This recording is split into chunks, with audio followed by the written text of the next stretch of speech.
मकर संक्रांति क्यों मनाते हैं, आप नहीं जानते होंगे इसके ये पौराणिक रहस्य। नमस्ते दोस्तों, नया साल शुरू होते ही सबसे पहला त्योहार मकर संक्रांति ही आता है। अक्सर हमारे मन में ये ख्याल आता है कि मकर संक्रांति का त्योहार क्यों मनाया जाता है, तो चलो आज जानते हैं कि क्यों मनाया जाता है मकर संक्रांति का त्योहार। पौष मास में जब सूर्य धनु राशि को छोड़कर मकर राशि में प्रवेश करता है, तब मकर संक्रांति का पर्व मनाया जाता है और सूर्य धनु राशि से मकर राशि में प्रवेश करता है, इसीलिए इसे मकर संक्रांति के नाम से जाना जाता है। यह एकमात्र ऐसा त्योहार है जिसे संपूर्ण भारतवर्ष में मनाया जाता है, चाहे इसका नाम व मनाने का तरीका कुछ भी हो। वैसे तो ये पर्व जनवरी माह की 14 तारीख को मनाया जाता है, लेकिन कभी कभी ये त्योहार 12, 13 या 15 तारीख को भी मनाया जाता है, क्योंकि यह त्योहार पूरी तरह से सूर्य के मकर राशि में प्रवेश करने के दिन मनाया जाता है और सूर्य सामान्यतः 12, 13, 14 या 15 जनवरी में से किसी एक दिन ही मकर राशि में प्रवेश करता है। इस बार भी ये पर्व 15 को ही मनाया जाएगा। हिंदू धर्म में माह को 2 पक्षों में बांटा गया है, कृष्ण पक्ष और शुक्ल पक्ष। ठीक इसी तरह से वर्ष को भी 2 अयनों में बांटा गया है, उत्तरायण और दक्षिणायन। यदि दोनों को मिला दिया जाए तो एक वर्ष पूर्ण हो जाता है। मकर संक्रांति के दिन से सूर्य की उत्तरायण गति प्रारंभ हो जाती है, इसलिए मकर संक्रांति को उत्तरायण भी कहते हैं। हिंदू धर्म की मान्यताओं के अनुसार इस दिन भगवान विष्णु ने असुरों का अंत कर उनके सिरों को मंदार पर्वत में दबाकर युद्ध समाप्ति की घोषणा की थी। इसलिए इस मकर संक्रांति के दिन को बुराइयों और नकारात्मकता को समाप्त करने का दिन भी मानते हैं। इस त्योहार को अलग अलग प्रांतों में अलग अलग नामों से मनाया जाता है।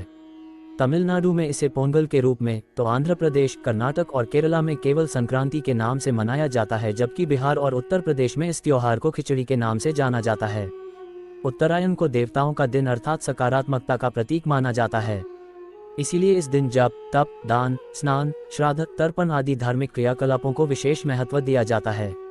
क्यों मनाते हैं मकर संक्रांति? यह माना जाता है कि भगवान सूर्य अपने पुत्र शनि से मिलने स्वयं उनके घर जाते हैं और शनि मकर राशि के स्वामी है, इसलिए इस दिन को मकर संक्रांति के नाम से जाना जाता है।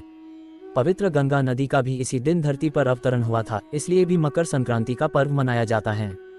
महाभारत में पितामह भीष्म ने सूर्य के उत्तरायण होने पर ही स्वेच्छा से शरीर का परित्याग किया था। इसका कारण ये था कि उत्तरायण में देह छोड़ने वाली आत्माएं या तो कुछ काल के लिए देवलोक में चली जाती है या पुनर्जन्म के चक्र से उन आत्माओं को छुटकारा मिल जाता है, जबकि दक्षिणायन में देह छोड़ने पर आत्मा को बहुत काल तक अंधकार का सामना करना पड़ सकता है। स्वयं भगवान श्री कृष्ण ने भी उत्तरायण का महत्व बताते हुए कहा है कि उत्तरायण के 6 मास के शुभ काल में जब सूर्य देव उत्तरायण होते हैं और पृथ्वी प्रकाश में रहती है, तो इस प्रकाश में शरीर का परित्याग करने से व्यक्ति का पुनर्जन्म नहीं होता है और ऐसे लोग सीधे ही ब्रह्म को प्राप्त होते हैं। इसके विपरीत जब सूर्य दक्षिणायन होता है और पृथ्वी अंधकारमय होती है, तो इस अंधकार में शरीर त्याग करने पर पुनः जन्म लेना पड़ता है। अनेक स्थानों पर इस त्योहार पर पतंग उड़ाने की परंपरा प्रचलित है।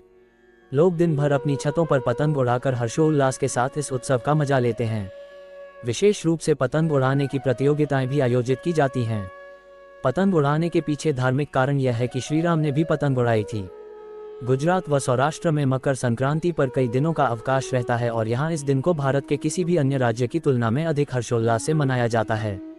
संक्रांति और सेहत। पौष मास की सर्दी के कारण हमारा शरीर कई तरह की बीमारियों से ग्रसित हो जाता है, जिसका हमें पता ही नहीं चलता, और इस मौसम में त्वचा भी रुखी हो जाती है। इसलिए जब सूर्य उत्तरायण होता है तब इसकी किरणें हमारे शरीर के लिए औषधि का काम करती है और पतंग उड़ाते समय हमारा शरीर सीधे सूर्य की किरणों के संपर्क में आता है, जिससे अनेक शारीरिक रोग जो हम जानते ही नहीं हैं वे स्वतः ही नष्ट हो जाते हैं। जय श्री कृष्ण। वीडियो पसंद आई हो तो लाइक करें और हमारे चैनल को सब्सक्राइब करना न भूलें।